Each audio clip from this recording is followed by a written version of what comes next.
saya cintai, ya, yaitu ketika dia melaksanakan apa yang saya wajibkan atasnya. Ya, ketika dia melakukan amalan yang saya wajibkan atasnya. Ya. Jadi Allah SWT jika mencintai suatu amalan tersebut, ya, dan kecintaan yang sangat, Allah akan wajibkan hamba untuk, ya, melakukannya. Jadi ini adalah amalan yang sangat dicintai Allah SWT dan amalan yang sangat besar. Di sini pada halaman berikutnya, yaitu halaman keempat, disebutkan kewajiban, ya, mengerjakan haji adalah kewajiban terhadap Allah, yaitu orang-orang yang sanggup melakukan jalan ke Baitullah. Barang siapa yang mengingkarinya, maka sesungguhnya Allah Maha Kaya, tidak memerlukan sesuatu dari semesta alam. Ya, ini, ya, tulisan di sini, tentang haji. Ya. Mengerjakan haji adalah kewajiban Allah Subhanahu Wa Taala. Nah, kalau haji itu adalah rukun, bahkan rukun daripada rukun Islam bagi orang yang mampu.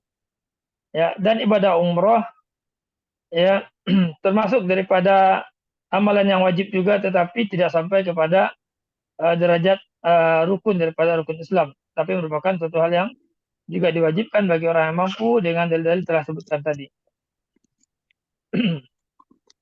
Ya, barang siapa mengingkarnya, maka Allah, ya, anil alamin, ya, dan ini, ya, mengingkari salah satu daripada, ya, amalan, ya, yang jelas daripada kewajibannya. Ya, ini bisa menyebabkan seseorang, ya, kufur pada Allah Subhanahu Wa Taala. Amalan yang jelas kewajibannya seperti arkanul Islam. Ya, perlu kita tambah di sini, uh, yang di sini yang tertulis adalah tentang masalah haji, dan sementara topik kita adalah tentang masalah umroh. Namun tentang dalil wajibnya umroh tersebut bagi ulama yang berpegang dengan pendapat itu telah kita sebutkan pada pendahuluan tadi. Kemudian penyempurna rukun Islam, yaitu syahadat, salat, zakat, puasa, bulan Ramadan, dan haji bagi mampu. Ini sebenarnya juga adalah tentang haji. Ini mohon maaf karena slide ini dikerjakan oleh anggota kita, dan anak pribadi belum sempat koreksinya waktu itu. Penyempurna rukun Islam ini maksud juga adalah tentang hukum haji. Ya, ini alangkah lebih baiknya kalau ditampilkan adalah tentang hukum pelaksanaan umroh. Kemudian panggilan di sini dicantumkan, ya, orang yang berperang jalan Allah, orang yang berhaji serta berumroh adalah tamu-tamu Allah. Allah memanggil mereka, mereka pun memenuhi panggilan. Ya, oleh karena itu jika mereka minta kepada Allah, pasti akan Allah beri. Ya, sayangnya di sini apa namanya, teks bahasa Arabnya tidak dicantumkan. Ya, tapi, ya, hadis ini pernah berlalu juga pembahasannya, yang mana orang-orang melakukan haji dan orang melakukan umrah tersebut, mereka adalah Dhifur Rahman. Disebut dengan Dhifur Rahman, yang mana Allah Ta'ala manggil mereka, yaitu panggilan terhadap orang-orang melakukan ibadah haji dan umrah ini termasuk di dalam ayat Allah SWT tatkala Allah mengatakan kepada Nabi Ibrahim alaihissalam, wa azim fin nasi bil haji ya'tuka rijalan wa min kulli dhamirin, ya, yatina min kulli fajin amiq. Ya, wa azim fin nas, dan mana Allah SWT memerintahkan kepada Nabi Ibrahim alaihissalam, wa azim fin nas, dan umumkanlah kepada manusia, seluruh manusia, bil haji, untuk melakukan ibadah haji. Ibadah haji adalah yaitu mengunjungi daripada Baitul Haram, ya, mengunjungi Baitul Haram dengan, ya, rangkaian ibadah yang telah Allah Ta'ala terangkan kepada hamba-hambanya, ya, dalam rangka mendekatkan diri kepada Allah Subhanahu Wa Ta'ala. Termasuk di dalam bil haji di sini adalah termasuk dalamnya adalah umrah, karena umrah juga adalah ziarah, ya, atau melakukan daripada mengunjungi daripada Baitul Haram dengan melakukan rangkaian ibadah di dalamnya. Ya, Antara haji dan umrah tersebut memiliki beberapa persamaan, ya, dan bahkan haji dan umrah tersebut bisa saling masuk di antara keduanya. Maka ya panggilan Allah Subhanahu wa taala untuk seseorang melakukan ibadah haji termasuk juga di dalamnya panggilan melakukan ibadah umrah. Karena itu seorang melakukan ibadah umrah, ya, tatkala mereka bertalbiyah mereka mengucapkan labbaik Allahumma labbaik, yang mana artinya ya saya memenuhi panggilan-Mu ya Allah, yaitu kan Allah Taala memanggil mereka. Ya, wa azim fin nasi bil hajj, termasuk di dalam panggilan tersebut. Ya, Allah Taala merintahkan seluruh manusia ya untuk ya mengunjungi daripada Baitul Haram dan melakukan ibadah di sana dalam rangka mendekatkan diri kepada Allah Subhanahu wa taala. Maka panggilan itu termasuk dalam panggilan melakukan ibadah umrah. Kemudian di antara keutamaan daripada melakukan ibadah umrah tersebut, yaitu seseorang apabila melakukan ibadah umrah dia akan mendapatkan ampunan, ya, yang mana di sini disebutkan di slide kita, jamaah haji dan umrah adalah putusan Allah. Apabila mereka berdoa, Allah akan mengabulkannya, dan apabila mereka minta ampun, Allah akan mengampuninya. Nah, hadis riwayat Nasai, Ibnu Majah, Ibnu Hibban, Ibnu Khuzaimah. Nah, ini barangkali pada saat itu ada yang bisa berikan tambahan nanti. Saya akan berikan tambahan. Ya, karena ya terus terang, karena belum murojaah tentang hadis ini. Ya, apakah derajatnya sahih atau tidak? Ya, ya Allah alam. Kemudian menghapus kefakiran, ya. Nah, ini hadisnya ma'ruf, ini hadis yang sahih. Ya, kerjakanlah secara urut antara haji dan umrah, maka keduanya menghilangkan kefakiran dan dosa, sebagaimana pandai besi menghilangkan kotoran besi, emas dan perak, dan tidak ada pahala haji mabrur selain surga. Ini lafaz Arabnya, yaitu tabi'u bainal haji wal umrah, fa innahuma yanfiyani al-faqra wa dzunuba kama yanfil kir khabasal hadid. Ya, wal hadid wal zahab wal fiddah. Ya, wa hajjul mabrur laysa lahu jazaan ilal jannah. Ya, wa hajjul mabrur laysa lahu jazaan ilal jannah. Ini ya hadis yang ma'ruf, ya hadis yang sahih yang ma'ruf yang sering disebutkan ketika pembahasan tentang ibadah umrah. Yaitu Bapak dan Ibu semua, ya ibadah umrah tersebut, ya, dan juga ibadah haji itu menghilangkan kefakiran dari seseorang dan menghilangkan dosa-dosanya. Kefakiran ini dijelaskan oleh para ulama, baik itu kefakiran secara kasat matanya, secara hissi, ya, iya, ya, ataupun ataupun kefakiran yang sifatnya maknawi, ya, baik hissi atau maknawi. Jadi kalau orang yang umrah tersebut, Bapak Ibu semua, itu tidak akan menyebabkan dia miskin, bahkan akan bertambah hartanya, karena itu adalah jaminan pada Allah Subhanahu wa taala. Ya, jaminan pada Allah Subhanahu wa taala, ya, bahwasanya umrah tersebut menjadi sebab untuk bertambahnya rezekinya. Ya, bahkan yang lebih menguntungkan lagi adalah, yang lebih menggembirakan lagi adalah umrah tersebut menghilangkan kefakiran yang lebih berbahaya daripada sekedar kefakiran harta, daripada sekedar kefakiran yang tampak, yaitu kefakiran hati. Jadi kalau orang hatinya merasa kurang saja daripada harta yang dia peroleh selama ini, pergilah umrah. Ya, pergilah laksanakanlah haji, laksanakanlah umrah. Niscaya dengan itu Allah Ta'ala akan menghilangkan kefakiran dari hatinya sehingga dia melihat dirinya itu kaya. Ya, melihat dirinya kaya, berkecukupan, ya, tidak kurang satu apapun. Ya, bahkan merasa lebih. Ya, ini kefakiran maknawi yang dihilangkan dengan umrah tersebut. Dan kemudian juga menghilangkan dosa-dosa. Dan alangkah ya butuhnya kita agar dosa-dosa kita diampuni oleh Allah Subhanahu wa taala.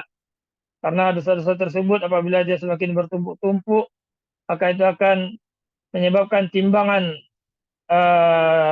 kita pada hari kiamat nanti akan semakin ringan.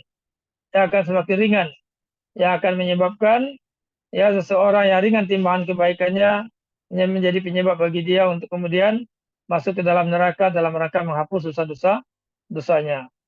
Ya, ya ini keuntungan yang diperoleh jika seorang melakukan ibadah umroh. Dan tentunya pada ibu semua, ya agar ibadah umroh tersebut mencapai bisa menghapuskan seluruh dosa-dosa kita, itu dibarengi dengan taubat pada Allah Subhanahu wa taala sebelum berangkat.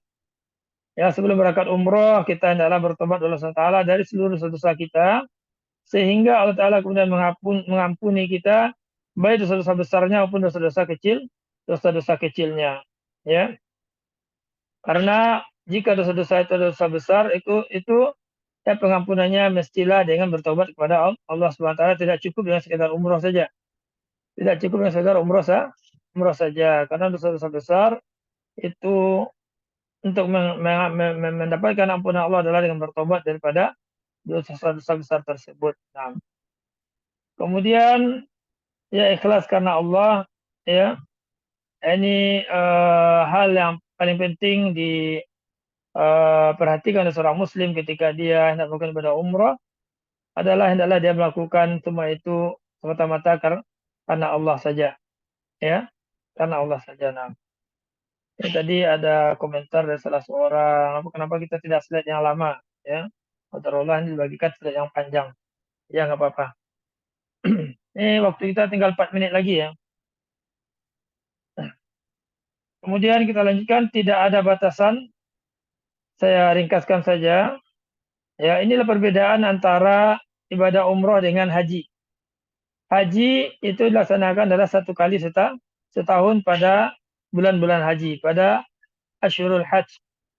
Ya, dimulai pada bulan Syawal, Zulqa'dah, dan awal Zulhijjah.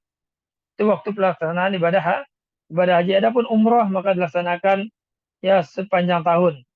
Ya tidak ada batasannya. Ya, kapanpun seorang ingin melakukan ibadah umroh, ya maka dibolehkan atau syariatkan bagian untuk melakukannya. Kemudian keutamaan Ziarahul Haramain, ya di samping kita melakukan ibadah umroh, ya tentunya di dalam perjalanan kita juga pasti akan mengunjungi kota Mekah dan kota Madinah. Ya, di sini bukan tentang kota Mekah dan kota Madinah. Ini keuntungan kita pada zaman sekarang ya, alhamdulillah. Jika kita melakukan umroh pada zaman sekarang itu transportasi sangat mudah sehingga kota-kota suci, kota Mekah dan kota Madinah tersebut bisa kita jangkau dalam waktu kurang dari 1 hari. Kurang dari 1 hari keutamaan Allah berikan kepada kita, tetapi bersama dengan keutamaan ini tidak semua orang Allah berikan taufik untuk melakukannya. Hanya orang-orang yang Allah cintai yang kemudian Allah berikan taufik untuk ya berziarah mengunjungi kota Mekah atau kota Madinah, ya, untuk mendapatkan keutamaan yang besar dari Allah Subhanahu wa taala. Ya. Pintu terbuka lebar tapi tidak semua orang yang Allah panggil. Ya, maka patut kita bersyukur pada Allah Subhanahu wa taala atas panggilan Allah pada diri kita. Tinggal kita sekarang bagaimana menjaga keikhlasan niat kita dan bagaimana kita belajar ya agar pelaksanaan umroh kita ini jangan sampai ya keluar daripada tuntunan Nabi Shallallahu Alaihi Wasallam. Ini yang penting bagi kita. Bapak dan Ibu semua, kita masuk kepada rukun umroh. Ini waktu saya tinggal 2 menit. Kita coba aja ya. Bismillah. Umroh tersebut Bapak dan Ibu semua memiliki ya 3 rukun. Ya. Yang pertama adalah ihram. Ya. Yang kedua adalah tawaf. Dan yang ketiga adalah sa'i. Jadi amalan yang simple, amalan yang sederhana. Ya. Yang pertama ihram yaitu niat melakukan ibadah umroh tersebut yang dimulai dari mikot. Jadi ketika kita sampai di mikot, ya kita berniat dalam hati memulai ibadah umroh, mulai masuk ke dalam ibadah umroh itu namanya ihram. Namanya ihram ya. Apa yang diamalkan ketika ihram selain berniat? Selain berniat tersebut ketika ihram seorang ya menggunakan pakaian ihramnya. Kalau laki-laki khusus pakaian ihramnya dengan dua helai pakaian. Kalau wanita pakaian ihramnya biasa-biasa saja. Bagaimana pakaian yang biasa dipakai yang menutupi aurat daripada seorang wanita, tapi ya, tidak menggunakan cadar atau sarung tangan. Yaitu yang pertama adalah rukun umroh tersebut adalah berihram, ya, dan ihram tersebut wajib dilakukan di mikot. Yang kedua tawaf mengelilingi Ka'bah sebanyak 7 kali dan kemudian sa'i antara Safa dan Marwah sebanyak 7 kali. Selesai kita lakukan 3 amalan ini, ya kita diwajibkan bertahalul mencukur rambut. Dengan begitu selesailah daripada ya ibadah umroh tersebut. Selesai pada ibadah umroh tersebut. Baik. Ya, nah ini rincian-rincian daripada umroh tersebut, bagaimana berihramnya dan lain-lainnya itu sebutkan di slide kita ini. Ya, silakan dibaca di rumah dan nanti jika ada yang tidak dipahami atau ditanyakan, silakan ditanyakan, akan kita bahas dan kita insya Allah Ta'ala sampaikan di grup apa-apa yang barangkali perlu ditanyakan daripada atau yang tidak jelas daripada slide ini. Nah, demikian Allah SWT. Silakan saya kembalikan kepada saudara Halwi. Silakan. Baik, Bismillah. Baik, jazakallahu khairan Ustaz. Terima kasih atas pemaparan materinya. Insya Allah Bapak Ibu, mungkin karena keterbatasan waktu, materi nanti mungkin kita lanjutkan di pertemuan berikutnya. Sekarang kita masuk ke sesi tanya jawab. Mungkin dari Bapak Ibu ada beberapa hal yang perlu ditanyakan. Insya Allah kita buka sesi tanya jawab sekitar lebih kurang 15 menit ke depan. Silakan Bapak Ibu. Ada raise hand dari Bu Nurhaimi. Silakan Bu Nurhaimi.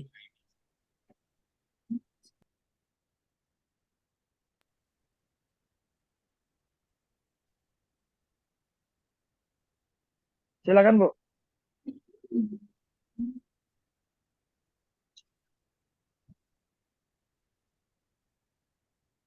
Mungkin Bapak Ibu yang lain yang bertanya, silakan. Silakan dibuka mic-nya Bapak Ibu yang ingin bertanya. Assalamualaikum warahmatullahi wabarakatuh, Ustaz. Waalaikumsalam. Waalaikumsalam warahmatullahi wabarakatuh. Izin bertanya, Ustaz.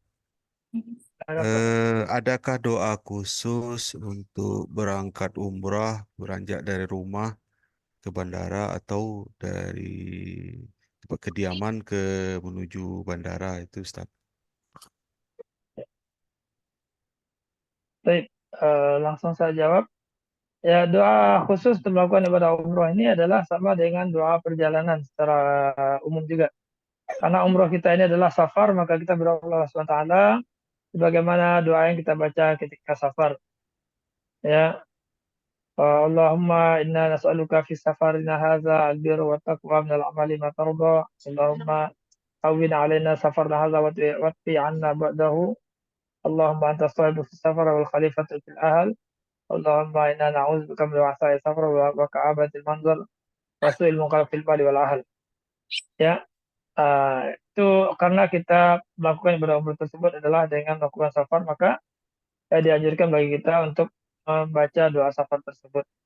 Nah, ya, ya, Dalam membaca doa safar itu, apakah kita harus mandi atau berwudu dulu, Ustaz? Kalau safar kita nanti ketika mau melakukan umrohnya dari Madinah ke Makkah, itu disunahkan bagi kita untuk mandi. Tapi kalau sekarang ini dari Indonesia, kita belum melakukan umroh. Kita dari Indonesia, sesuai jadwal kita ziarah dulu ke kota Madinah. Ya, kita ziarah dulu ke kota Madinah, otomatis tidak disunahkan kita mandi. Tapi ketika kita nanti mau melakukan umroh dari Madinah ke Mekah, itu ya disunahkan mandi. Nah. Baik, Ustaz. Jazakallah khair, Ustaz. Oh, antar kata jazakallah. Syukron Ustaz atas jawabannya. Silakan Bapak Ibu yang ada pikiran yang ditanyakan kepada Ustaz. Silakan.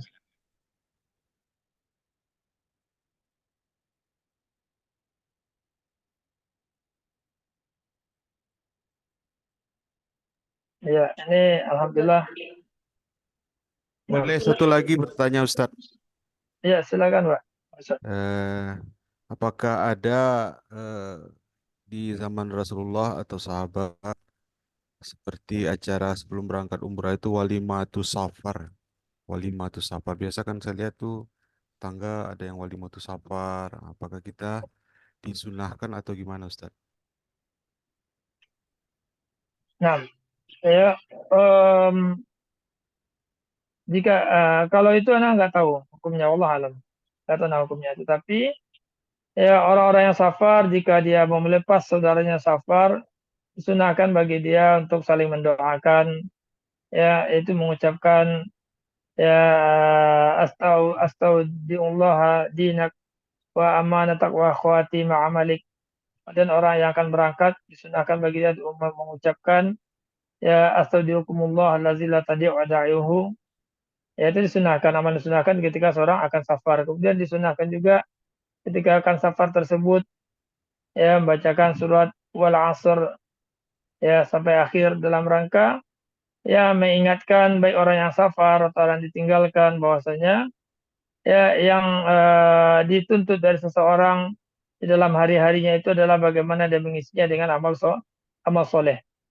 Ya baik orang yang ditinggalkan maupun orang yang akan berangkat. Itu yang disunahkan di dalam safar. Adapun mengadakan walimahan, acara pesta-pesta segala macam, acara mendoa dan segala macam menjelang berangkat ini, anak nggak tahu hukumnya, Allah alam. Anak nggak tahu. Ya, silakan. Ini ada yang mau tanya. Assalamualaikum Ustaz. Ya, Tanya Ustaz. Salam. Ya. Silakan Bu Assalamualaikum. Desmeli. Ustaz mau tanya mengenai jadwal nih Ustaz. Kan jadwal kita berangkat yang 35, habis itu kan tanggal 8 Maret ya Ustaz ya. Ya. Tanggal 8 Maret sampai tanggal 10 April ya. Bukan, 13 April. Oh, 13 April ada jadwal tuh 13 April. Sangka ini Ya. sampai tanggal 10 April kemarin dilihat di jadwal Enggak. gitu Ustaz.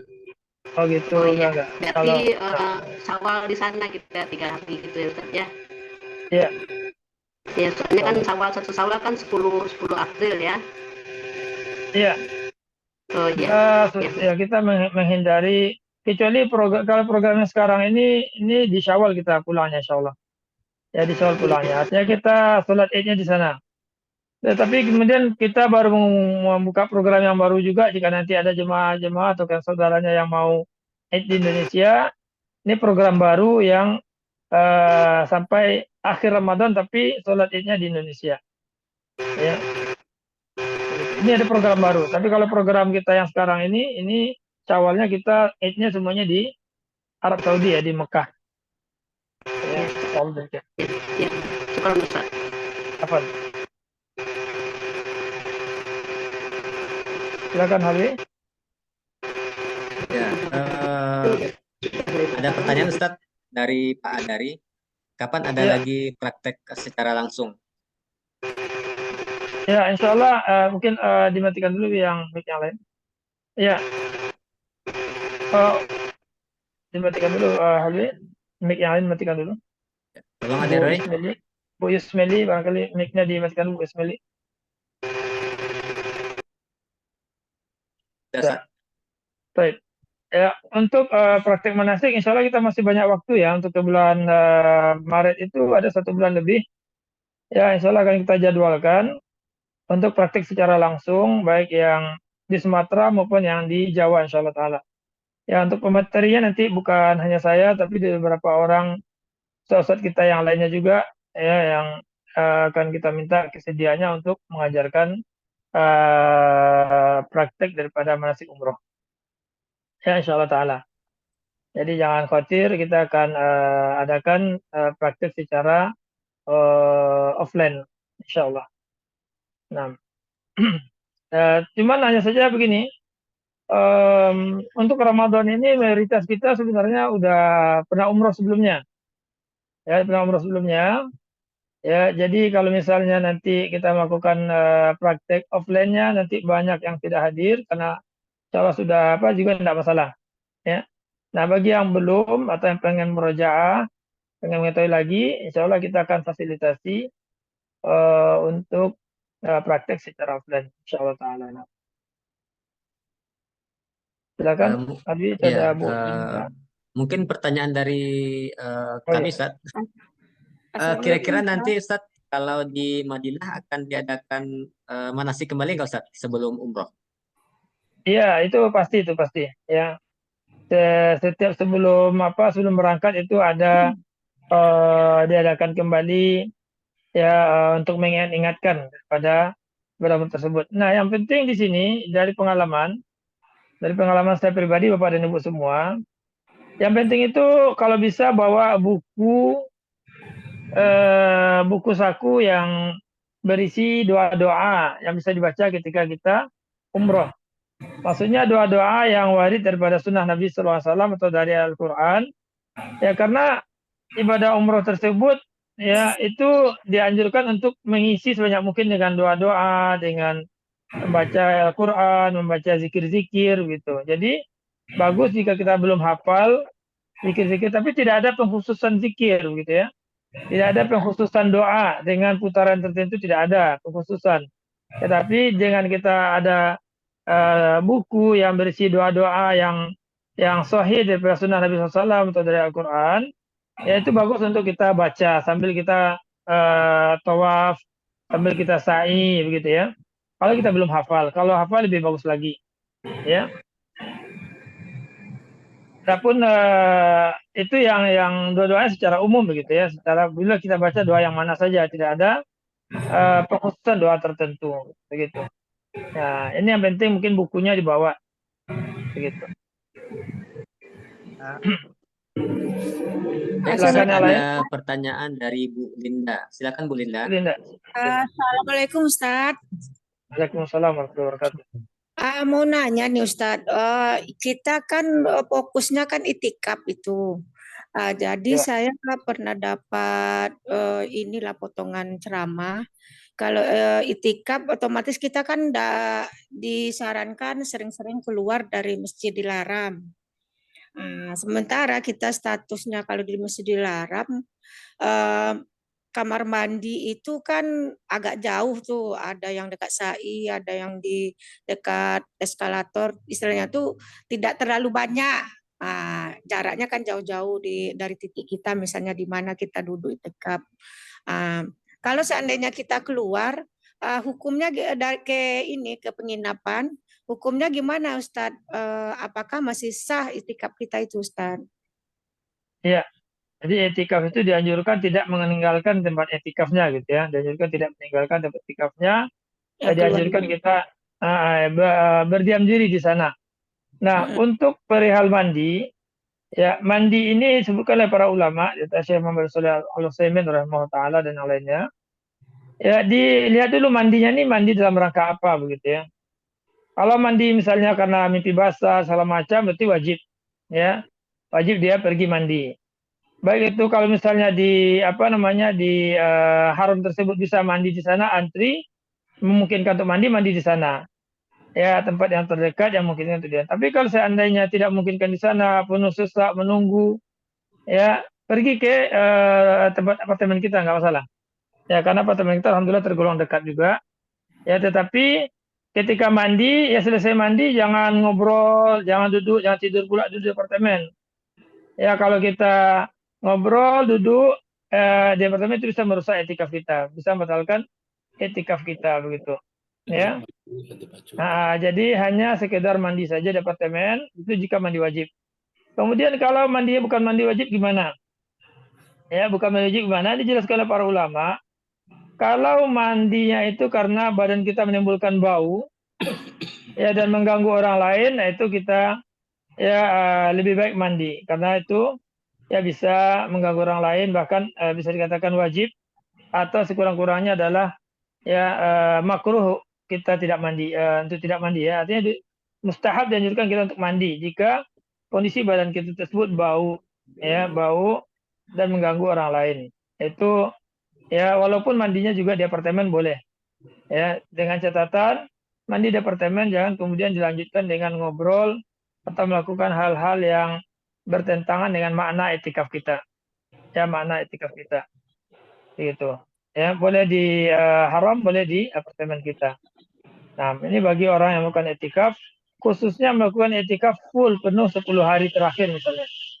Ya, tapi kalau dia hanya etikaf hanya setengah hari, Karena etikaf tersebut yang para ulama boleh juga etikaf itu setengah hari saja.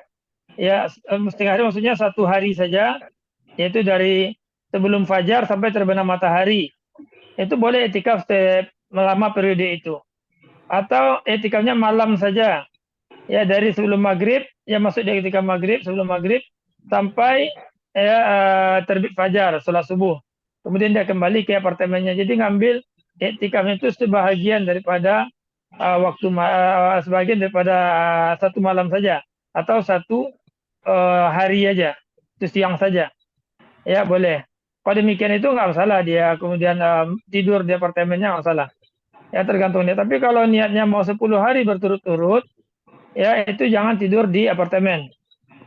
Jangan tidur di apartemen. Jika dibutuhkan, ya mengambil makanan ke apartemen boleh. Ambil makanan kemudian balik ke tempat etikaf kita itu boleh. Ya atau mandi di apartemen setelah itu langsung balik ke apartemen kita itu boleh. Ya, yang demikian itu boleh. Nah, Allah alam bisawab. Baik Ustadz, syukron penjelasannya Ustadz. Fon. Ya, terima kasih Ustadz jawabannya. Silakan Pak Sahrul Jalal yang tadi mau bertanya. Silakan Pak. Assalamualaikum warahmatullahi wabarakatuh. Waalaikumsalam warahmatullahi wabarakatuh. Izin, Iya. kalau kita di tanah air pada waktu Ramadan kan kita tarawih. Iya. Sesudah Isya, ya. Ini lazimnya kita begitu. Walaupun ada juga sebagian itu yang diawali salat tarawihnya sesudah tengah malam. Nah, sekarang pertanyaannya, kalau di Indonesia kan juga ada beberapa yang dilaksanakan orang tuh ada yang 22, ada yang 4-4-3, ya, ada 21 di witirnya. Nah, pertanyaannya, kapan dimulai sholat tarawihnya itu di Masjidil Haram, kemudian berapa rakaat dalam satu apa namanya tuh? Ya, siap-siap itu apakah 22 atau 4-4-3? Kemudian apakah itu sepanjang malam, misalnya sesudah Isya atau nanti kira masuk jam 12 malam kembali ke Masjidil Haram, apakah di situ startnya atau bagaimana? Mohon petunjuk. Terima kasih. Assalamualaikum warahmatullahi wabarakatuh. Assalamualaikum warahmatullahi wabarakatuh. Tentang pelaksanaan ibadah tarawih di Masjidil Haram Makkah dan Madinah, ini berdasarkan kepada keputusan daripada pemerintah Arab Saudi. Jadi pemerintah Arab Saudi bagaimana mereka mengaturnya kita mengikuti saja. Dan ini ada mengalami beberapa perubahan-perubahan. Mengalami beberapa perubahan disesuaikan dengan kondisi keadaan zaman pada waktu itu. Ya. Waktu dahulu ya sebelum zaman-zaman corona ketika anak di kota Madinah, yaitu kita setelah sholat Isya kemudian tarawih, ya itu sebanyak 20 rakaat, nggak lupa 20 atau 22 rakaat, ya ketika sebelum corona. Kemudian setelah dan pada 20 pertama itu hanya setelah Isya saja, tidak ada sholat tarawihnya. Dilanjutkan pada malam harinya jam 12 malam. Kemudian ketika 10 terakhir dilakukan 2 kali. Jadi kita ada tarawih tadi kemudian dilanjutkan dengan witir. Ya 20 tambah witir 3 ini 23 dulu 23. Di awalnya setelah Isya 23 rakaat langsung witir pada 20 pertama. Kemudian pada 10 terakhir itu tarawihnya hanya sampai 20, kemudian setelah kira-kira jam setengah 12, jam 12 kemudian sholat lagi. Mereka sebut dengan Qiyamul Lail 11 rakaat. Itu dulu. Nah, kemarin ketika kita berangkat tahun kemarin, kebetulan kita banyaknya di kota Mekah. Itu setelah Isya dilakukan setelah Isya kita sholat tarawih. Ya, itu 10 rakaat. Ya, kalau nggak salah 10 rakaat, nanti dikoreksi aja Alwi ya. Alwi juga sholat di sana. Ya, 10 rakaat. Dan kemudian setelah itu jeda, ada jeda waktunya. Jadi kemarin itu dipersingkat sholatnya, tidak selama ketika sebelum corona. Ya, nah, ini kebijakan. Kemudian setelah itu sekitar jam berapa ditambah lagi, ya. ditambah lagi waktu itu berapa rakaat, lupa itu berapa rakaat. Tapi kurang lebih sekitar itu juga. Ya mungkin 10 juga atau 11. Ya, tapi ditambah dengan witir, di akhir dengan witir. Ya, di akhir dengan witir. Jadi ini sangat bergantung kepada keputusan daripada pemerintah Arab Saudi dalam penerapannya. Ya. Dan dari secara hukum fikihnya bagaimana? Secara hukum fikihnya yang banyak dirujukan oleh para ulama, sholat malam itu tidak terbatas bilangannya.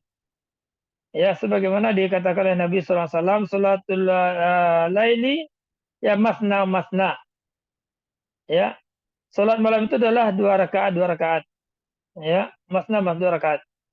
Ya, fa'in khasyitum subah ya fa'autiru biwahidah. Kalau khawatir masuk waktu subuh, maka witirlah 1. Jadi penutupnya dengan witir.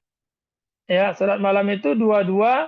Jadi kalau Nabi SAW menyebutkan secara lafaznya secara umum, ya maka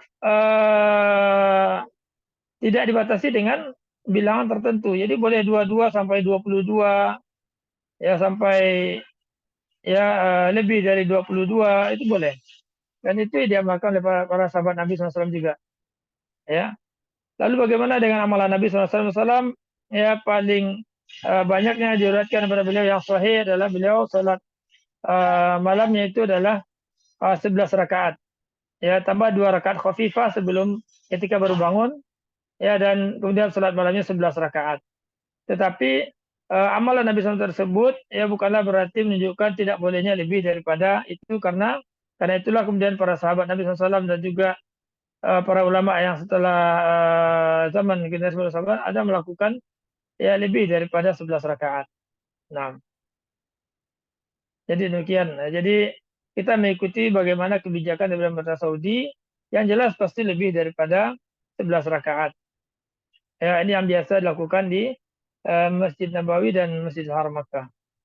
Nah, Izin Ustadz, ya, melihat 2 kondisi. Tadi kan ada kondisi kan 2 kondisi ya. Kondisi pertama sholatnya sesudah Isya. ya, ya, Kondisi kedua sesudah tengah malam. Oke, ya. tengah malam itu sampai kita menunggu subuh. Di antara 2 kondisi itu yang mana yang paling ideal kali bagi kita untuk lebih ini? Yang satu kan tetap 2 Iya, ya, iya, tapi tengah malam. Tapi nanti sesudah iya, tengah malam mungkin iya, 4-4-3 mungkin gitu sampai menunggu subuh iya, sekaligus iya, iktikaf. Kalau menurut iya, pandang Ustadz, mana yang paling ideal untuk kita bisa laksanakan dengan kondisi kita? iya, Terima kasih. iya. Nah, ini yang idealnya, masalahnya kalau secara sunnah, yang ideal itulah kita sholat kedua-duanya. Ya, karena Nabi SAW mengatakan man qama ma'a imami hatta yunsharif kutiba lahu sholatan lailah.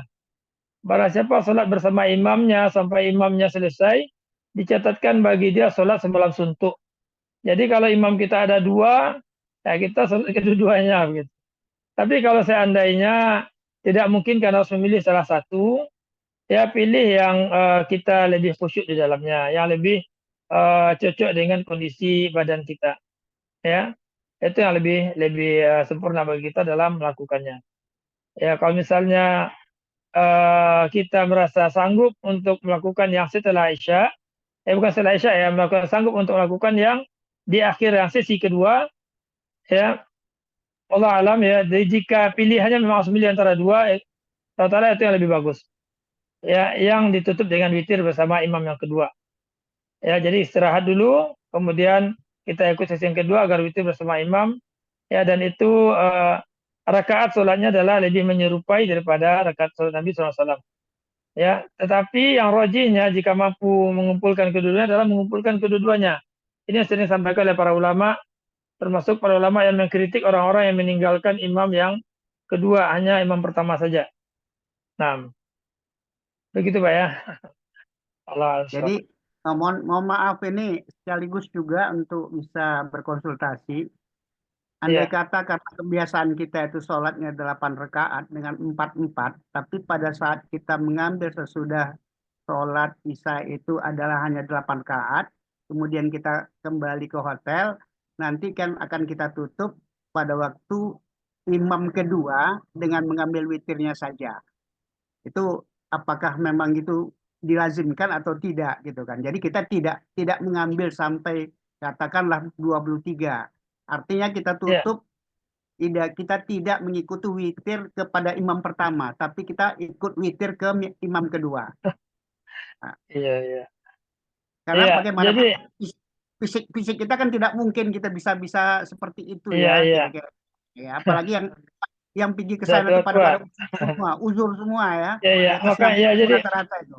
ya, jadi begini Pak. Jadi itulah makanya sesuaikan dengan kondisi fisik aja Pak. Sesuaikan kondisi fisik kita.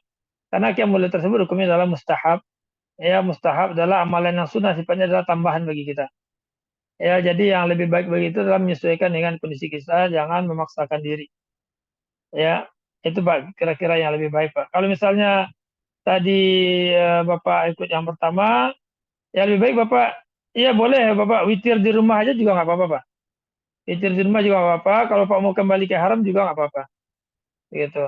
Nah, boleh seorang karena imam yang pertama sudah pergi, dia tidak witir, sudah dia witir aja di rumah, dia istirahat di rumah. Dia tidak mengharuskan kita kembali ke Masjidil Haram lagi untuk witir yang kedua, nggak mengharuskan demikian Pak. Nah, iya silakan. Ustadz mungkin ada yang lain untuk bertanya. Padahal masih ada Ya, pertanyaan satu lagi nanti aja. Ya, Ya, ya pertemuan mungkin berikutnya. kita ada persilakan Pak Dodon. Dodo dahulu. Silakan Pak Dodo, dibuka mic-nya Pak. Iya, Pak Dodon yang mana nih Pak Dodon nih? Assalamualaikum Pak Ustadz. Waalaikumsalam warahmatullahi wabarakatuh. Siap Komandan. Mohon Sehat. izin Pak Ustadz. Dodo, Kendal, Jawa Tengah. Iya, iya, iya, iya. Izin Siap Dan. bertanya Pak Ustadz. Silakan, silakan. Terutama di Rodoh ini, itu jatah dari PT itu berapa kali? Iya. Kemudian saya pernah secara mandiri pakai aplikasi nusuk kok sulit sekali tahun kemarin saya pesan. Mungkin Pak Ustadz Ya. punya trik atau rahasia yang bisa pakai nusuk tuh mudah sekali gitu loh. Kalau bisa Iya, iya, iya. pengen tuh jatah, misalkan ada jatah satu kali misalkan ke Rudo. Ya. Kalau bisa tiap hari pengen Rudo terus itu. Itu aplikasinya agak Iya, iya, susah iya. itu Pak Ustadz. Mohon Iya, petunjuk iya, iya. ada trik atau rahasia yang Pak Ustadz sudah ahlinya gitu. Terima kasih Pak Ustadz sementara Pak Ustadz. Iya, siap. Siap Pak Komandan nih, Pak Dodo nih purnawirawan. Alhamdulillah semangat memberikan taufik untuk ya di akhir-akhir usianya mendekatkan diri kepada Allah Subhanahu wa taala. Ini taufik yang sangat besar. Alhamdulillah. Jadi Pak Dodo untuk apa namanya? Ke Raudhah itu berita terakhir yang sampai pada kami itu jatahnya satu kali Pak Dodo. Hanya satu kali. Ya, jadi tidak boleh lebih dari satu kali dan insya Allah itu adalah tanggung jawab daripada travel untuk memberikan fasilitas satu kali ke Raudhah. Kalau lebih dari satu kali itu kita nggak tahu Pak, itu yang peraturan yang terbaru katanya nggak boleh lebih dari satu kali. Kalau dulu sebelum peraturan keluar, peraturannya baru 2 bulan yang lalu nggak salah. 1 bulan, 2 bulan yang lalu itu baru keluar peraturannya. Kalau sebelum itu nggak ada pembatasan, boleh berapa kali. Jadi kadang-kadang seorang setelah dia memakai jatahnya satu kali, kadang-kadang dia beli jatah orang lain. Ya, dia beli jatah orang lain atau jatah yang kebetulan ya ada orang yang menjual bisa menerbitkan tasrih rodo untuk kedua kalinya. Tapi itu dulu ya sebelum peraturan yang sekarang. Nah, peraturan yang sekarang ini ya hanya boleh satu kali, udah seperti satu kali aja. Ya satu kali aja. Nah, kalau yang bisa tiap hari itu Pak itu setiap tahun 2000, 2005 ya kita tempo dulu Pak. Nggak terpikir rupanya rodoh itu bakal hanya boleh sesekali gitu. Ya dulu kita Dulu bebas ya Pak tiap Ustadz ya. hari. Iya. Iya, pas zaman dulu ya. Sekarang ya subhanallah. Ya karena itu Bapak Ibu semua yang dapat kesempatan umroh, apalagi haji, haji udah pasti ya. Kalau umroh ya bisa melaksanakan, laksanakanlah. Karena kita nggak tahu entah apa lagi yang akan datang peraturan sehingga kita terhalang daripada mengunjungi Baitul Haram, terhalang pada mengunjungi Masjid Nabawi. Ada kesempatan saat ini, ada kesehatan saat ini, lakukanlah. Ya, berangkatlah. Karena dengan berangkat itu Pak Ibu semua, ya itu ya kita ibaratnya kalau di Indonesia itu nabungnya hanya sedikit-sedikit, kalau di sana nabungnya langsung jumlah besar untuk akhirat kita. Ya nabung untuk akhirat kita pahalanya langsung 1000 kali lipat. Ya di Mekah langsung 100.000 kali lipat. Ya, dan kita butuh bekal-bekal yang banyak untuk akhirat kita. Ya, untuk akhirat kita. Akhirat kelak nanti ya semuanya dibayar dengan al-hasanat was-sayyi'at, dengan kebaikan dan kejelekan. Ya, karena itu kita butuh mengumpulkan kebaikan sebanyak-banyaknya. Butuh bertaubat, menghilangkan kejelekan karena nggak ada lagi harta. Yauma la yanfa'u malun wala banun. Ya, tidak bermanfaat lagi harta di dunia nggak bermanfaat lagi. Yang bermanfaat itu adalah amalan-amalan kita. Itu akan menyelamatkan kita. Jadi, kesempatan kita bisa ke tanah suci, pahala kita bisa berlipat ganda, itu kita manfaatkan dengan sebaik-baiknya. Izin Ya, satu Ustaz. Izin satu silakan. Ustaz saya. Mungkin terakhir Silakan. ini. Ya. Izin bertanya Ustadz, untuk biasa kita laki-laki yang udah berumur 50 tahun ke atas ya, sering ke WC dan banyak minum ya. Bagaimana strateginya agar kita bisa berlama-lama di masjid, bukan berlama-lama di toilet itu Ustadz? Strateginya apakah setelah berbuka banyak minum atau setelah sahur banyak minum Ustadz?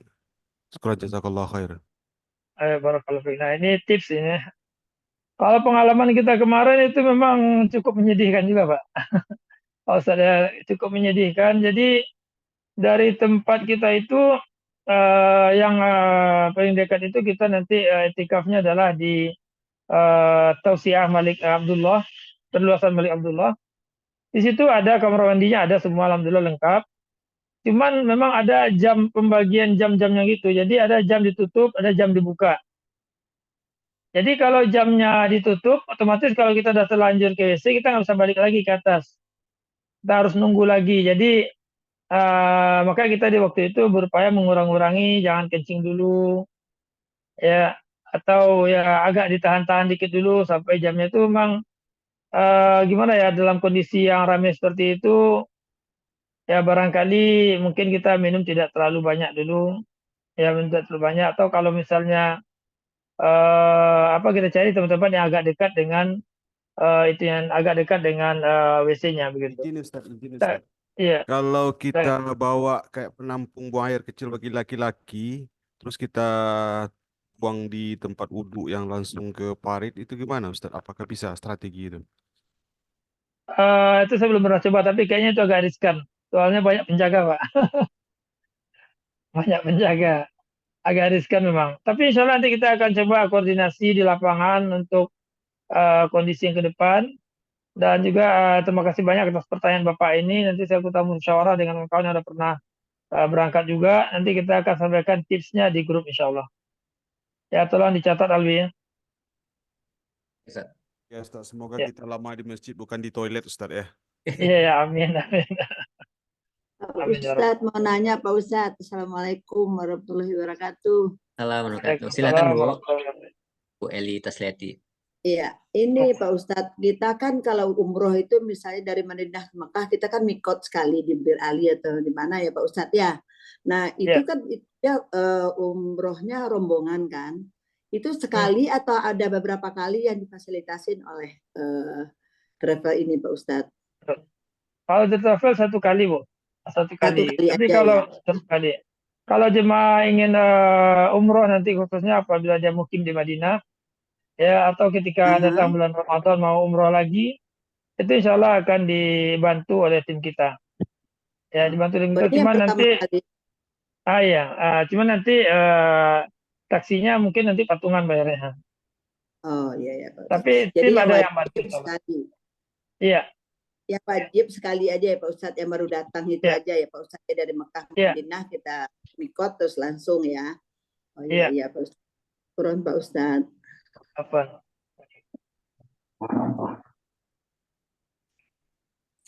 Ya, silakan Bapak Ibu, mungkin kalau masih ada pertanyaan lagi. Sampainya berapa kita nih Ustaz? Mau tanya. Biasanya sampai biasa sampai setengah 10. Ya, kami silakan dulu Bu Novayanti. Ya. Iya, Assalamualaikum warahmatullahi wabarakatuh. Waalaikumsalam warahmatullahi wabarakatuh. Afwan Ustaz, apakah ada larangan mungkin kebetulan Ana kemarin di September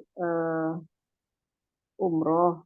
Nah, sekarang ini ada rencana untuk umroh lagi. Katanya waktu dekat-dekat ini kena ini pula ada tambahan biaya, begitu apa seperti itu? Informasinya gimana, Ustaz?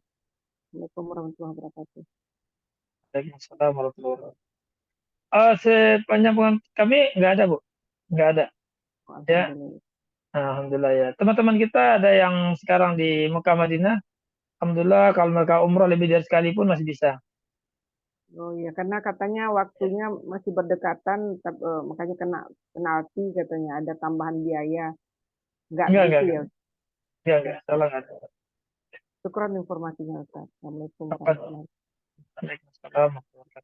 Ya, silakan Bu Linda yang raise hand. Halo, Assalamualaikum warahmatullahi wabarakatuh, Ustaz.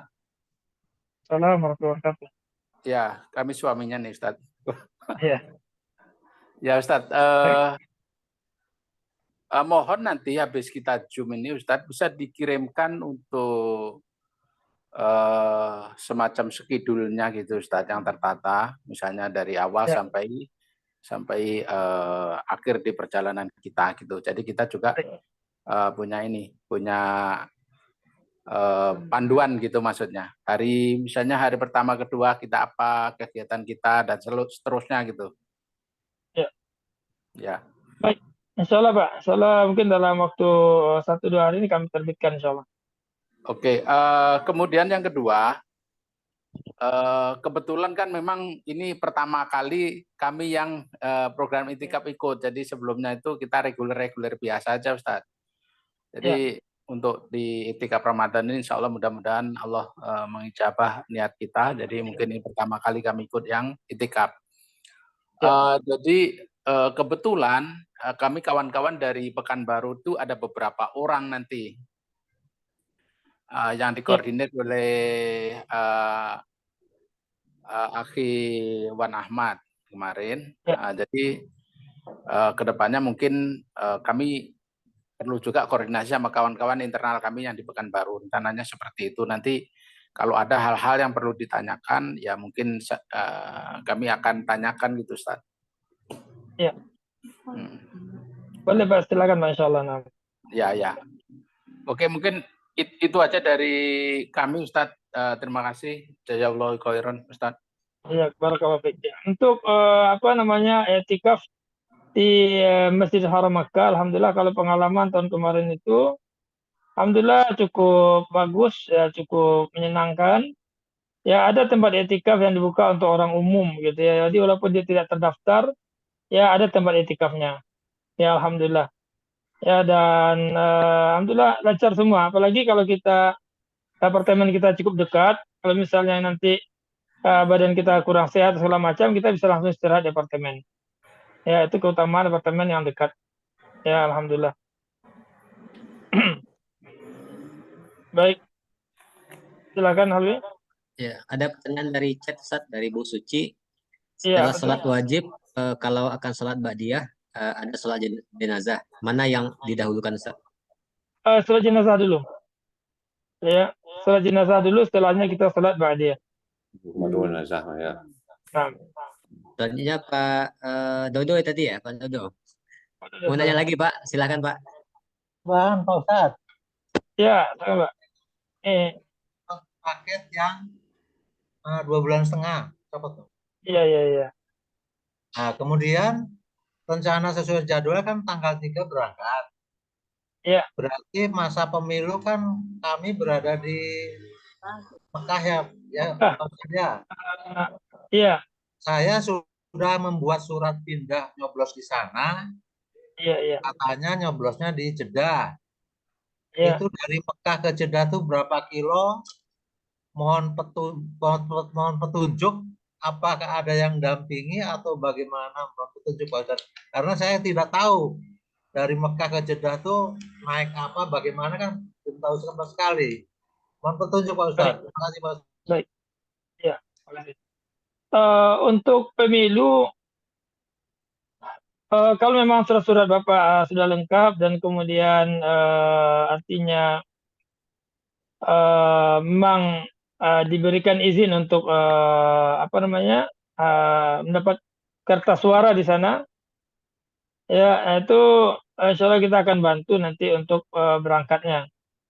Ya, kita akan bantu untuk menemani untuk berangkatnya. Hanya saja sejauh pengamatan kami Pak dari yang kemarin kita ikuti, itu sepertinya kertas suara hanya untuk orang yang mukimin saja, tidak diberikan untuk orang umroh. Ya, itu saya juga nggak tahu. Ya, jadi kalau seandainya memang ada, ya insya Allah nanti kita akan ada dari travel yang nemani, tapi ini di luar program Pak ya, jadi nanti untuk taksinya nanti dibayar oleh jemaah sendiri. Dari travel tidak tidak menyediakan taksi untuk pemilu. Dosan. Iya. Terdaftar di Indonesia itu sudah terdaftar di sananya Pak Ustadz. Jadi iya. nomor ke seberapa itu sudah terdaftar di sana untuk nyoblos. Iya. Kalau jadi, memang nanti kita iya, jadi nanti di sana kita pastikan Pak, insya Allah kita pastikan di sana. Siap. Ya, kalau apa insya Allah nih jemaah kita nggak akan kita biarkan insya Allah kesulitan sendiri aja nggak. Nanti kita akan dampingi. Iya Pak. Terima kasih Pak Ustadz. Sama-sama. Aduh. Siap. Alwi, mungkin barangkali waktu kita cukup sampai sini Alwi, karena nanti jemaah kita mau istirahat juga. Plus itu. Betul. Baik. Mau nanya Pak Ustadz, kalau di Jakarta berangkatnya kapan Pak Ustadz? Kalau tadi kayaknya Padang, Pekanbaru, Medan sudah tanggal 8. Kalau yang dari Jakarta nih kapan nih Pak Ustadz? Dari Jakarta menunggu sedikit Bu untuk konfirmasi tiket. Ya kita udah pesan tiketnya.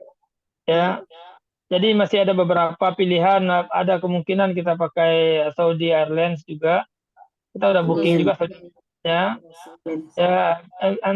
Tapi kita usahakan insya Allah yang terbaik. Kemarin kita juga membooking dari Ethiopian. Ya Ethiopian. Sudah kita bayar uangnya juga, cuman lagi menunggu PNR-nya apakah bisa konfirmasi atau enggak. Ya, jadi kita ada beberapa alternatif akan kita umumkan nanti kira-kira ya paling lambat itu 2 minggu sebelum berangkat dan kita umumkan insya Allah. Oh ya Pak Ustadz. Iya. Syukuran Pak Ustadz, makasih. Apa? Ya sama Bu Eli. Iya, makasih Pak Ustadz. Ya. Ya, baik Bapak Ibu, karena waktu yang membatasi kita sudah larut malam, mungkin Bapak Ibu di antara Bapak Ibu ada yang sudah mau istirahat, kita cukupkan pertemuan kita pada malam hari ini. Kami mohon maaf Bapak Ibu kalau misalnya banyak kekurangan dalam kegiatan kita malam ini, insya Allah mungkin nanti kita agendakan kegiatan berikutnya. Dan mungkin dari Bapak Ibu yang mau bertanya segala macamnya, insya Allah bisa di grup WA. Insya Allah kami buka beberapa hari ini untuk ada pertanyaan-pertanyaan yang urgent yang ditanyakan di grup. Baik Bapak Ibu, kita tutup dengan doa kafaratul majelis. Subhanakallahumma bihamdika asyhadu an la ilaha illa anta astaghfiruka wa atubu ilaik. Assalamualaikum warahmatullahi wabarakatuh. Waalaikumsalam warahmatullahi wabarakatuh. Ustaz. Sama permisi, saya permisi dulu Pak Ibu semua ya. Ya. Mudah-mudahan segera. Assalamualaikum warahmatullahi wabarakatuh. Waalaikumsalam warahmatullahi wabarakatuh. Tembus mungkin mengalami. Mohon izin Bapak Ibu. Assalamualaikum. Assalamualaikum.